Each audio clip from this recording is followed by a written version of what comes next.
Programang ito ay rated SPG, striktong patnubay at gabay ng magulang ang kailangan. Ipinunto ni Ramon na ang mga gerero lang ang nakakaalam sa transaksyon na ito, kaya sila lang ang pwedeng magsumbong sa NADCOM. Pero marin itong itinanggi ni Roberto.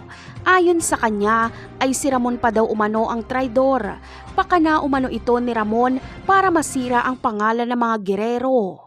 Dahil sa kanilang pagtatalo ay hindi na sila nakaalis. Dumating na ang NADCOM at nagsimula na ang putukan.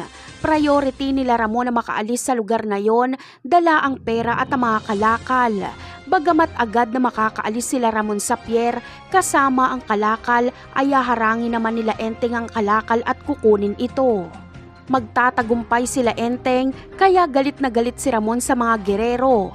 Napakalaki kasi nang nawala kila Ramon, habang si Mr. Kwo naman ay ang Montenegro ang sisisihin dahil hindi pala nila kontrolado ang sitwasyon. Malamang ay dito na tuluyang matatapos ang alyansa ng mga gerero at Montenegro. Samantala, maiipit naman itong si Roberto sa gitna ng bakbakan.